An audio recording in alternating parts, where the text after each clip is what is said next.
Money, Cash Money all day. I got to give shots up. One of the dopest magazines. They on the come up. You don't read it, then I don't like you. VeuxDo magazine. They in the building, I'm in the building. I'm rocking with them 100. Mack Maine. I used to watch history made. I watch history come about. So between that and freestyling in class with my homies and everybody, my classmates, would be like, you can really rap. I just went ahead and started messing with music. And actually, the first song I ever got on was featured and recorded in New Orleans. Wound up being the #1 song in New Orleans. So I was like, yeah, that must be amazing.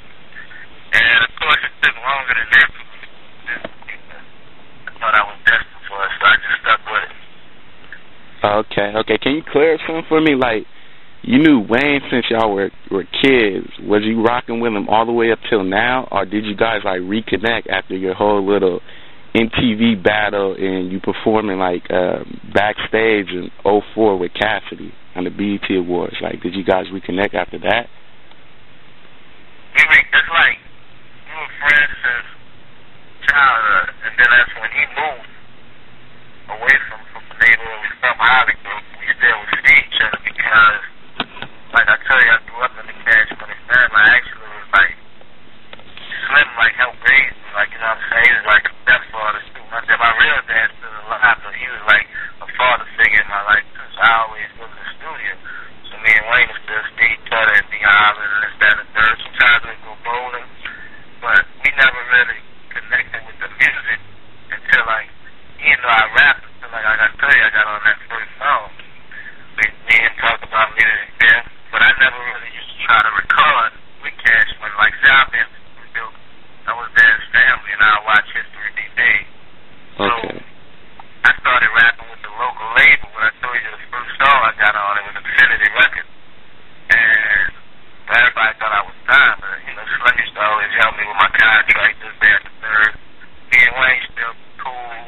So then when I got on that video called Unsigned Hype, it wasn't really the MTV thing. He knew about that. But when I got on the video called Unsigned Hype, that was on BET, he was like, "You not signed to that label no more?" I'm like, "Nah, this one we still have a personal relationship, but I never used to talk to my music."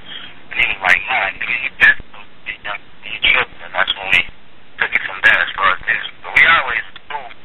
When he moved away, it wasn't the same as like that with his. But I ain't have a car at 13 years old, so he was standing far from me. We was going to different schools, and so I was seeing when I was in, you know, we would talk. That's how it went. So we reconnected, like got back cool like we were when we were younger, right about 19, 20 somewhere around there. Okay, and a lot of people don't know that you actually is one of the founders of Kush Entertainment, and you also founded with their own record labels like VeuxDo Records. Yeah, are you still dealing with those situations, or is it just strictly Cash Money? Nah, I'm still dealing with them. You still dealing? I actually have my partner. His name is T. Hillis. Yeah. He's working on another DVD for me right now. So whenever he bring it to me and I'll approve it, and that's when we'll go from there as far as the DVD. And as far as VeuxDo Entertainment, I have a few prospects I'm looking for. I'm looking at right now to make the first artist on that label. But I'm pretty sure you know the first project I was worried about getting out, I was focused on was the Young Money album. So yeah. Now that I got my newborn baby out, I can work on some other kids too. Okay, yeah, I definitely feel that. So, how you checking like all the success with Young Money? How you taking that all in?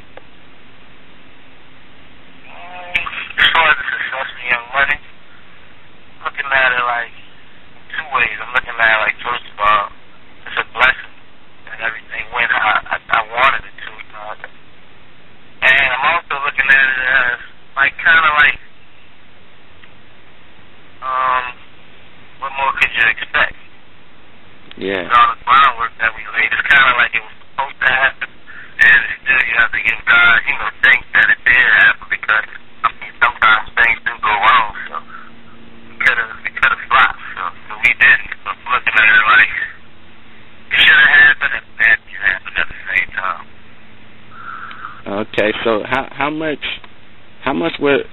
value does the word humble plays into the situation that you have at hand right now? Like with all the success and the fame and I'm pretty sure the money, how does the word humble?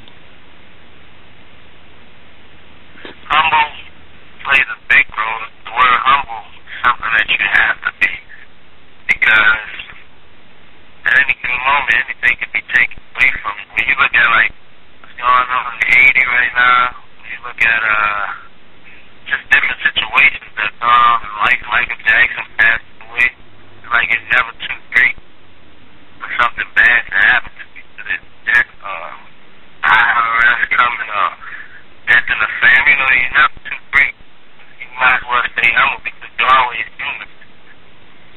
Yeah. And once you stop being humble, that's kind of what drives people crazy. Like, because you're famous for the rest of your life.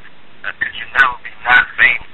Whether it's people talking about you bad or good, you're still famous. They're talking about you. But as soon as you forget that you really are, still, somebody that was born, somebody that bleeds, somebody that breathes death. It's just like the person you walking next door on the street. As soon as you forget that, then they bring you back down. When the people that you let build you up bring you back down, that's what tears your world apart, because you forgot where you came from. You forgot that you really are just somebody else with a God-given talent. So you need to stay humble to keep your family. Okay, so what were your feelings on taking on the role president of Young Money? As far as taking on the role as the president of Young Money, yeah, I really, as far as feelings, I looked at it like, okay, now I'm getting paid for what I've been doing. Because like a lot of people don't know that I actually been doing the different tasks and duties that I do as the president. Like I've been doing that since when currency was around, when it was Young Money, when currency was busy. I always was kind of like the leader who was just us that went somewhere. And now I'm getting paid for it. And the first song that a lot of people knew me from was Young Made for President. Yeah. And I don't know if they thought I was saying that as a rhyme or something, but I always, since I was young, I wanted to be the president. I used to want to be the president, first black president of America. And then Obama beat me to that, so I can't be that anymore. But I was the president of my high school, president of my elementary school. I'm a Leo, so I always like to get power. And I said Young Man for president, and I finally came to fruition.